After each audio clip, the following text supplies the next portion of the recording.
ولا تفرقوا، اور آپس میں اختلافات مت کرو، واذکروا نعمت اللہ علیکم، اور اس اختلاف اور اتحاد کو قرآن نے بڑے اچھے انداز میں سمجھایا کہ اللہ کے احسان کو یاد نہیں کرتے تم، اذ کنتم اعداء، تم آپس میں دشمن ہوا کرتے تھے.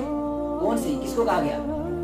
جب صحابہ کرام جو مدینہ میں تھے وہاں دو طبقے تھے، ایک قبیلہ تھا اوس اور دوسرا قبیلہ تھا خزرج.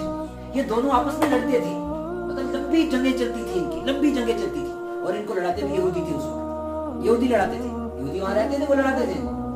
تو فرمایا اے ایمان والو، تم یاد نہیں کرتے کہ تمہاری کیسی جنگیں چلتی تھی، تم کیسے ایک دوسرے کی گردنیں کاٹتے تھے، کیسے ایک دوسرے کے دشمن تھے. فَأَلَّفَ بَيْنَ قُلُوبِكُمْ، اللہ نے اپنے نبی کے واسطے سے، اس قرآن کے واسطے سے تمہارے دل جوڑ دیے. آج کیا ہوتا ہے، آپ کہیں کے، میں کہیں کا، یہ کہیں کے، وہ کہیں کے. یہ اللہ نے دل جوڑے اپنی مسجد میں، اپنے گھر میں بٹھایا اور ایسے شیر و شکر کر دیے جیسے سگے بھائی ہوتے. دین کا رشتہ، مسجد کا رشتہ اور عبادتوں کا رشتہ، یہ سب سے مضبوط رشتہ اور میٹھا رشتہ مانا جاتا ہے. اس میں کوئی ذاتی غرض نہیں ہوتی ہے. تو فرمایا دیکھو، دین کی وجہ سے اللہ نے تمہیں بھائی بھائی کر دیا. فَأَصْبَحْتُمْ بِنِعْمَتِهِ إِخْوَانًا، تم اللہ کے اس دین کی نعمت کی وجہ سے آپس میں بھائی بھائی بن گئے. اب تم آپس میں اختلافات کرتے ہو، ٹھیک ہے، آپ کو میری بات نہیں سمجھ آتی، آپ اپنی بات پہ قائم رہیے، اللہ کے سامنے حساب ہو جائے گا. آپ اگر اس کو حق سمجھتے، ٹھیک سمجھتے، کرتے رہیے. لیکن اس کی وجہ سے مومن آپس میں ایک دوسرے سے نفرت رکھیں، مومن ایک دوسرے کے بارے میں جو ہے دل میں کینہ اور بغض رکھیں. عجیب، مجھے سمجھ نہیں آتی بات. بہت ساری چیزیں ہیں ہم نہیں کہنا چاہتے، زبان کو نہیں لانا چاہتے حالات کی وجہ سے، لیکن تکلیف ہوتی ہے. ابھی چاند کا ایک مسئلہ ہوا تھوڑا سا، تو چند لوگوں کی طرف سے دعوت ہوئی بھائی اکٹھے جمع ہو جائیں، وہاں پر بات کریں بھائی رویتی کمیٹی بننی چاہیے کہ نہیں بننی چاہیے، مثال کے طور پر. ٹھیک ہے، تو بیٹھے جی، بات چیت ہوئی، کچھ چیزوں میں اتفاق ہوا، کچھ چیزوں میں اختلاف ہوا. سیدھی سی بات ہے، جہاں چار لوگ بیٹھے وہاں اتفاق بھی ہوگا، اختلاف بھی ہوگا، کوئی بڑا مسئلہ نہیں ہے. تو کچھ چیزوں میں اتفاق ہوا، کچھ چیزوں میں اختلاف ہوا، بات ختم. اب کیا ہوا بھائی، جب اگر کافر بھی آپ کے گھر آ جائے گا نعوذ باللہ، اور آپ کے ساتھ اگر وہ مسافہ کرے گا تو آپ ہاتھ پیچھے کر لو گے اپنا. اللہ کے رسول صلی اللہ علیہ وسلم کی یہ اخلاق ہے. عقید نہیں، آپ نے یہودی کو اپنے بستر پر لٹایا، اس یہودی نے آپ کے بستر پر پاخانہ کر دیا. اللہ کے رسول صلی اللہ علیہ وسلم یہودی کو کچھ نہیں کہا، اور اتنا متاثر ہوا حضرت بلال کو حکم دیا کہ بستر صاف کرو. اس نے جان بوجھ کے کیا، اللہ تعالیٰ نے اسے ایمان کی توفیق دی. ایسے اخلاق کسی نبی کے ہی ہو سکتے ہیں. تو یہ تو اس نبی کی امت ہے جس کو اللہ نے انک لعلی خلق عظیم، بلند اخلاق پر اللہ کے رسول صلی اللہ علیہ وسلم کو بھی رکھا، آپ کی امت کو بھی سکھایا.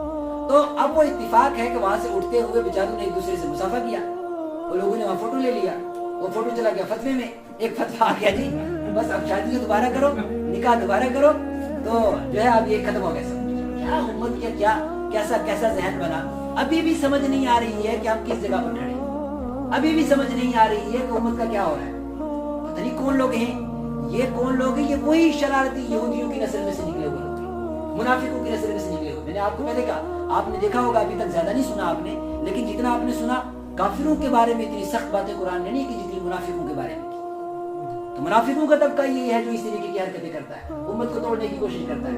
تو فرمایا دیکھو اپنی صفوں کے اندر اتحاد رکھو، تم بھائی بھائی ہو. اللہ نے ایمان کے، آج جو ہم نے آیت پڑھی اس میں، آج کی تلاوت میں تراویح میں، اس میں ایک آیت ہے سماکم المسلمین، اللہ نے تمہارا نام رکھا ہے مسلمان، ٹائٹل رکھا ہے مسلمان. اب مجھ سے کون ہوگا پوچھے گا کہ آپ کون سے فرقے سے تعلق رکھتے ہو، آپ کون سی جماعت کے ہو، کس کو حق ہے یہ پہنچنے کا، پوچھنے کا؟ کون پوچھے گا، کون جرأت کرے گا یہ پوچھنے؟ جب قرآن نے ہمارا ایک ٹائٹل دیا، اگر قرآن نے ہمیں کوئی ٹائٹل نہ دیا ہوتا، آپ اپنا ٹائٹل رکھتے، میں اپنا ٹائٹل رکھتا، وہ اپنا ٹائٹل رکھتا.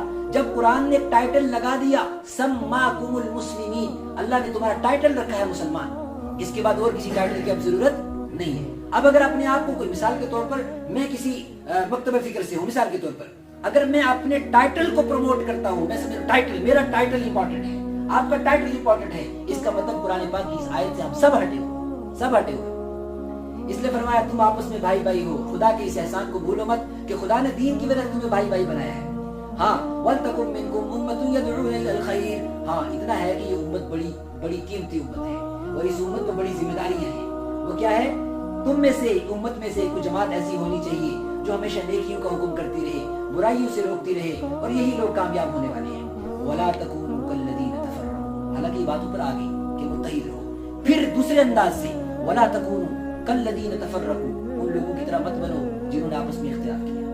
وَاخْتَلَفُوا مِن بَعْدِ مَا جَاءَهُمُ الْبَيِّنَاتُ، واضح قرآن کی آیتیں آنے کے بعد، واضح کتاب کی آیتیں آنے کے بعد بھی انہوں نے آپس میں اختلاف کیا.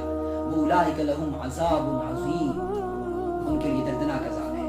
اور پھر اللہ تعالیٰ نے دو ٹیمیں بنائی. بات ختم کرتے ہیں بس انہی دو آیتوں کو کر کے. دو ٹیمیں بنائی. ٹھیک ہے، جو توڑ پیدا کرنے والے ہیں ان کی الگ ٹیم ہے، جو جوڑ پیدا کرنے والے ہیں ان کی الگ ٹیم ہے. جو امت کے مسائل کو سمجھتے ہیں، خدا کی نافرمانی نہیں کرتے، تو ان کی الگ ٹیم ہے. فرمایا کچھ کالے چہرے والے اور کچھ روشن چہرے والے. یوم تبیض وجوہ، کچھ چہرے اس دن روشن ہوں گے، وتسود وجوہ، اور کچھ چہرے اس دن کالے ہوں گے. فاما الذین اسودت وجوہہم، وہ لوگ جن کے چہرے کالے ہوں گے ان کو کہا جائے گا اکفرتم بعد ایمانکم، مومن ہونے کے بعد کافروں جیسے بنے رہے. اکفرتم بعد ایمانکم فذوقوا العذاب بما کنتم تکفرون، اب اپنے کفر کی وجہ سے عذاب چکھو. واما الذین ابیضت وجوہہم، اور وہ لوگ جن کے چہرے روشن ہوں گے، ففی رحمت اللہ، وہ اللہ کی رحمت میں ہوں گے. وہم فیہا خالدون، ہم فیہا خالدون، وہ ہمیشہ اس میں رہیں گے. تلک آیات اللہ نتلوہا علیک بالحق، یہ اللہ کی آیتیں ہیں جو حق بتاتی ہیں. تلک آیات اللہ، یہ اللہ کی آیتیں ہیں. دنیا کو کوئی انسان اس طرح حق کھول کر نہیں بیان کر سکتا. نتلوہا علیک بالحق، ہم پڑھ کے حق سناتے ہیں. اب جس کو حق قبول کرنا ہو، اللہ ہم سب کو اس حق کے ساتھ رہنے کی توفیق دے. باقی دعوانا